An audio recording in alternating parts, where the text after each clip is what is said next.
Kuna mtu ana kisukari na anasema ameacha kula sukari na sasa hivi anatumia asali. Kuna mtu ana kisukari amesema yeye ameamua kuachana na wali, sasa hivi yeye anakula tu ugali.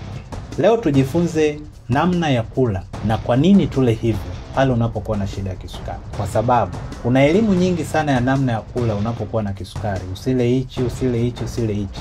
Swali la msingi ni kwa nini, na hicho ndio utakachojifunza kwenye hii video. Karibu sana kwenye The Catalog Podcast.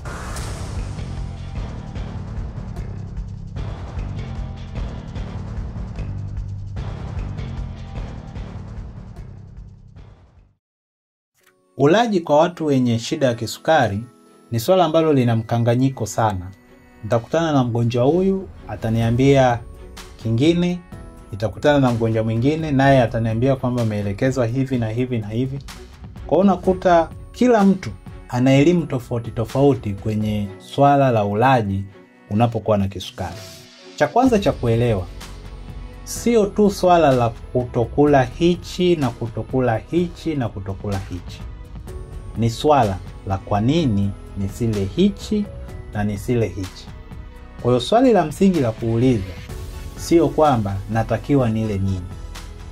Swali la msingi la kuuliza ni kwamba kwa nini natakiwa nile hivyo na kwa nini sitakiwi kula hicho. Hilo ndo swali la msingi. Na utakapoiuliza hilo swali, ni rahisi sana wewe kupata majibu yaliyonyooka na kukusaidia na kukuongoza wewe kudhibiti sukari yako na afya yako ikawa bora zaidi. Tunaposema kisukari ni kwamba kwenye damu yako sukari iko nyingi kuliko kawaida. Kwa hiyo kama ni dawa unatumia au kama ni insulin unachoma, tunajaribu kupambana ili tuweze kuitoa ile sukari ambayo iko kwenye damu iweze kuingia ndani ya cell na iweze kutumika. Sasa kwa bahati mbaya, utakapokuwa unakula na mlo wako ina sukari ambayo itaendelea kuongeza sukari kwenye damu, manake kazi tunaofanya inakuwa ni kazi bure. Na ndio maana mara nyingi wagonjwa wengi wa kisukari wanapoanza dawa, anaanza na dozi ndogo, lakini kadri muda unavyozidi kwenda, dozi inaendelea kuongezeka mpaka inafika hatua sasa tunakuhamisha kwenye dawa, tunakupeleka kwenye insulin. Au kwa yule ambao tayari anatumia insulin, kadri ya muda unavyozidi kwenda, tunajikuta tunaongeza dozi kadri ya muda unavyozidi kwenda. Hiyo inawezekana na mara nyingi tunafanya hivyo. Lakini umewahi kujiuliza kwamba hiyo hali inapotokea, nani anatakiwa kushikwa shati? Ni mimi daktari au ni wewe mgonjwa? Hebu tuache kutafuta mchawi ni nani.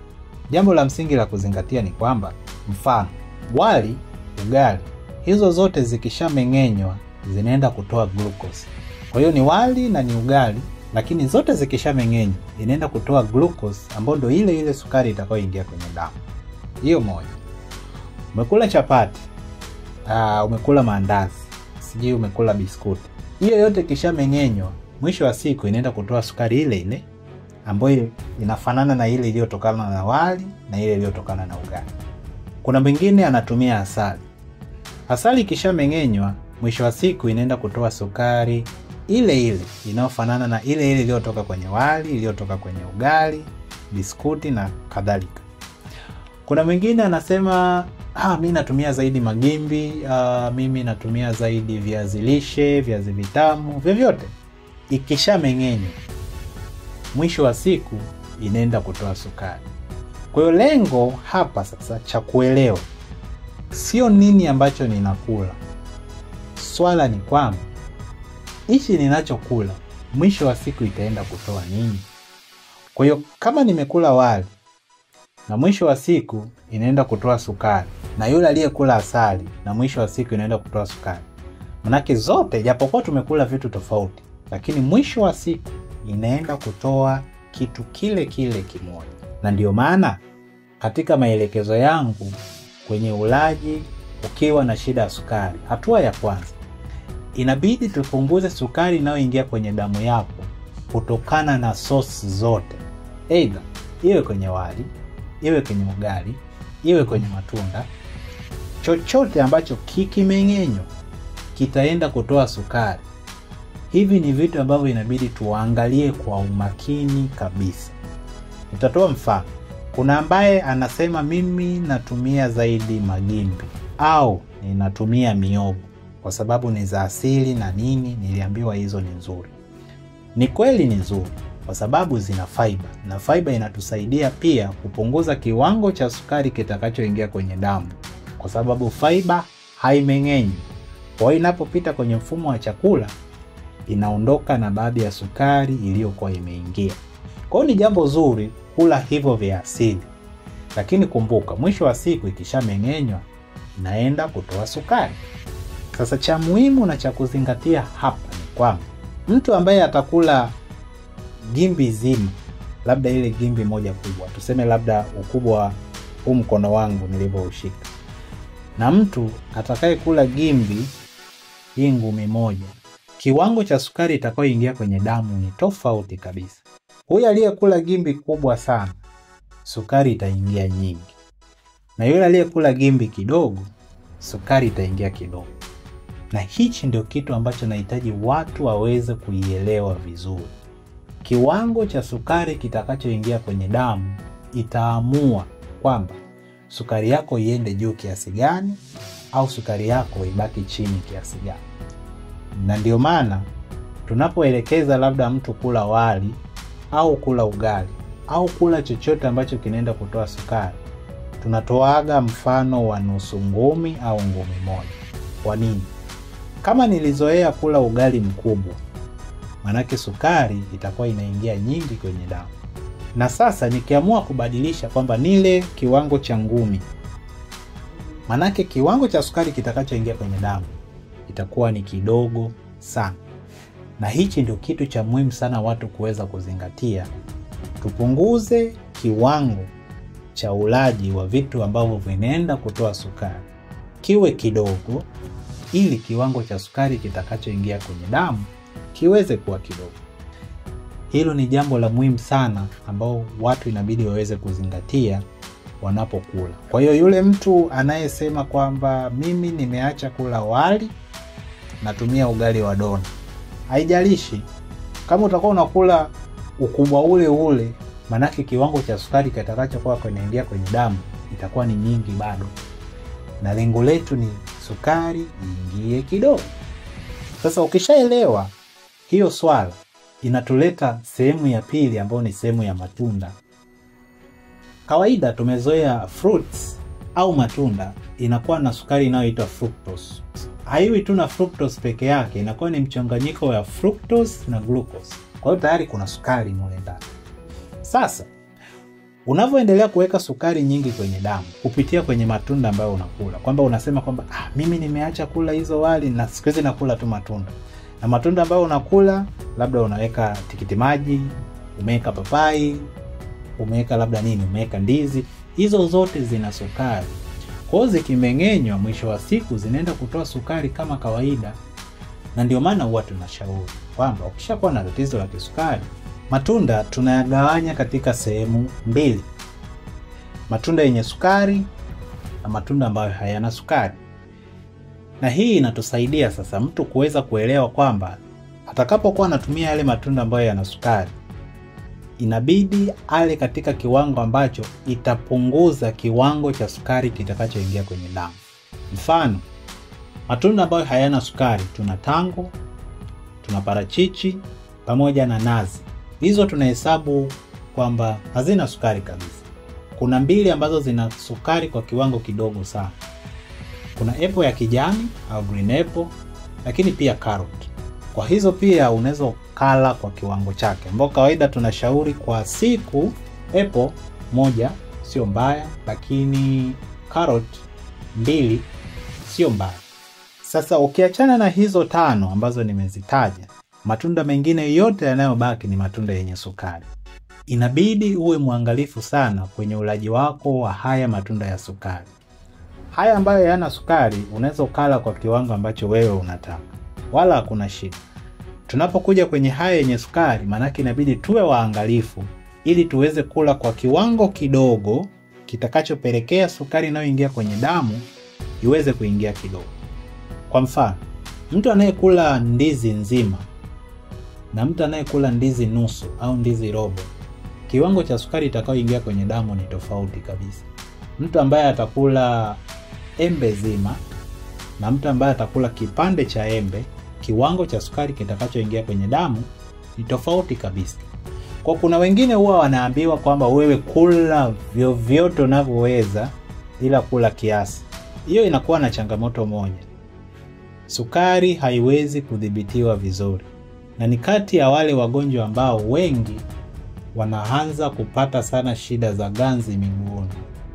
Hiyo swala la kuelewa kwamba kiwango cha sukari inayoingia kwenye mwili itaamua kama sukari yako idhibitiwe vizuri au isidhibitiwe vizuri, ni muhimu sana kukusaidia kuchagua aina ya vyakula utakapokuwa unakula, lakini pia kukusaidia kupunguza kiwango cha hivyo vyakula vya sukari ambavyo utakuwa unakula. Jambo la pili kwenye ulaji ni swala la kula fiber au nyuzi-nyuzi. Kama nilivyodokeza mwanzoni kwamba nyuzi-nyuzi huwa haimeng'enywi kwenye mfumo wa chakula. Kwa hiyo kama ambavyo inaingia ndivyo ambavyo itatoka. Lakini inatusaidia mambo mawili.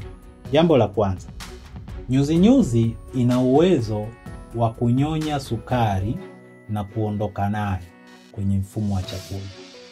Kwa hiyo mtu ambaye amekula chakula ambacho kina sukari na kina nyuzi-nyuzi, kiwango cha sukari kitakachoingia kwenye damu itakuwa ni kidogo ukilinganisha na mtu ambaye amekula chakula chenye sukari na hakuna nyuzi-nyuzi.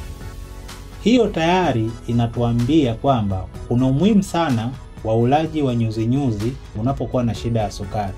Na ndio maana clinic huwa tunasisitiza sana wagonjwa kula mboga za majani. Lakini cha pili ambacho pia fiber huwa inatusaidia kwenye mfumo wa chakula ni kama fagio.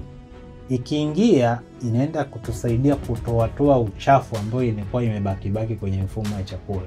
Na mwisho wa siku inatusaidia pia choo kikubwa kiweze kuwa vizuri na mfumo wa chakula kwa ujumla iweze kukaa vizuri na kufanya kazi katika ufanisi wake, kwa sababu zile takataka zinakuwa zimeondoka. Kwa hiyo kwa hayo mambo mawili inatuonyesha dhahiri kwamba kuna haja kubwa ya kula fiber au kula nyuzi-nyuzi kwenye milo yako ya kila siku, kwa sababu itatusaidia sana kudhibiti sukari na kusaidia kupunguza kiwango cha sukari kinachoingia kwenye damu. Hiyo ni jambo la pili ambalo tumesema ni nyuzi-nyuzi. Jambo la tatu ni swala la protein. Unapokuwa na shida ya kisukari, inabidi tuhamishe focus kutoka kwenye wanga ambao tulizoea kula twende kwenye protein pamoja na mboga za majani. Na protein tunazifahamu, jamii ya kunde yote, hiyo yote ni protein. Nyama, kuku, samaki, hivyo vyote ni vitu vya protein.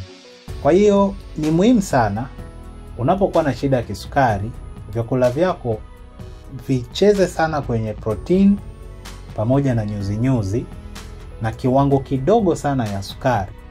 Kwa hiyo protein ni sehemu ya muhimu sana ya mlo wako ili kukusaidia, kwa sababu protein haina sukari.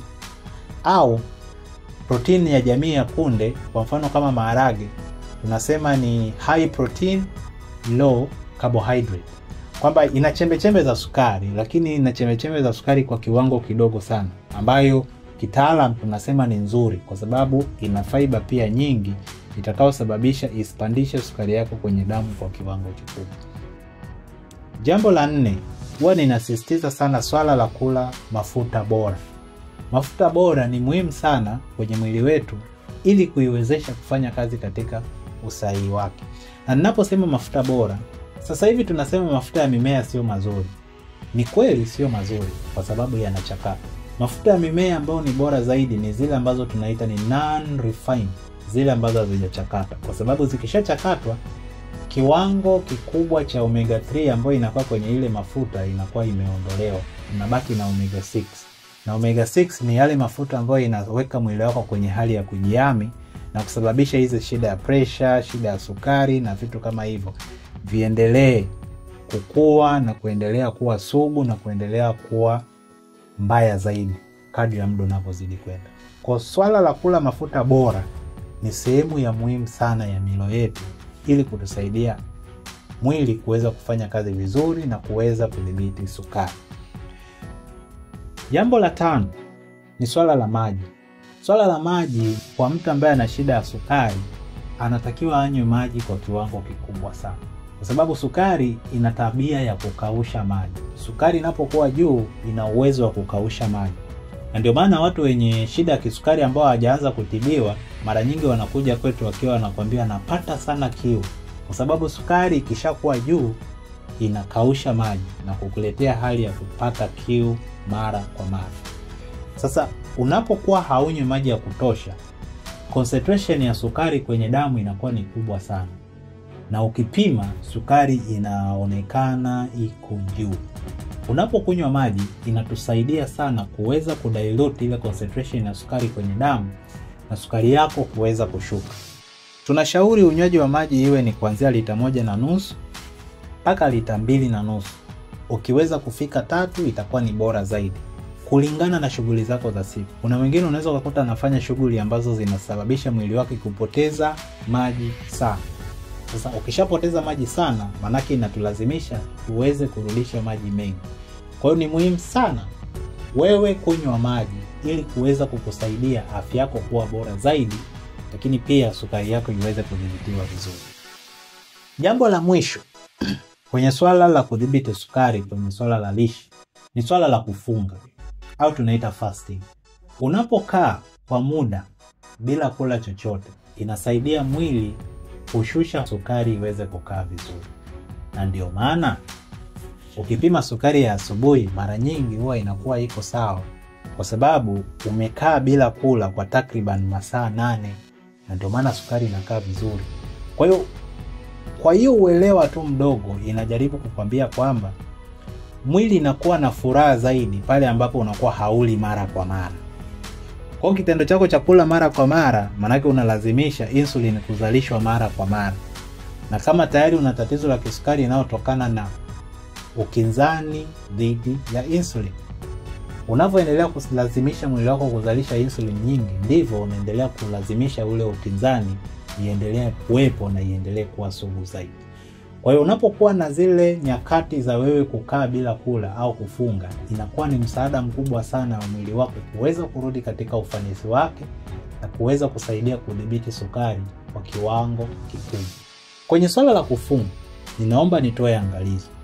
Lazima uongee na mtaalamu wako wa afya aweze kujua hali yako na matumizi yako ya dawa au ya insulin, alafu yeye ataweza kukupa mwongozo. Kwa sababu uwezo ukameza dawa asubuhi alafu ukasema kwamba leo mimi ninafunga, hapo unajitafutia shida, kwa sababu ukishameza dawa itashusha sukari tu, na kwa sababu haujala chochote lazima ikuletee matatizo. Kwa hiyo swala la kufunga ni swala zuri ambayo itasaidia mwili wako kuweza kujirekebisha, lakini lazima uongozwe na daktari na lazima akupe utaratibu ambao itakusaidia wewe kulingana na hali ulionayo, lakini pia matibabu ambao unayafanya, either kama ni insulin au kama ni dawa. Lakini kwa ujumla swala la kufunga kwa mtu mwenye sukari inasaidia sana kuweza kuimarisha mwili.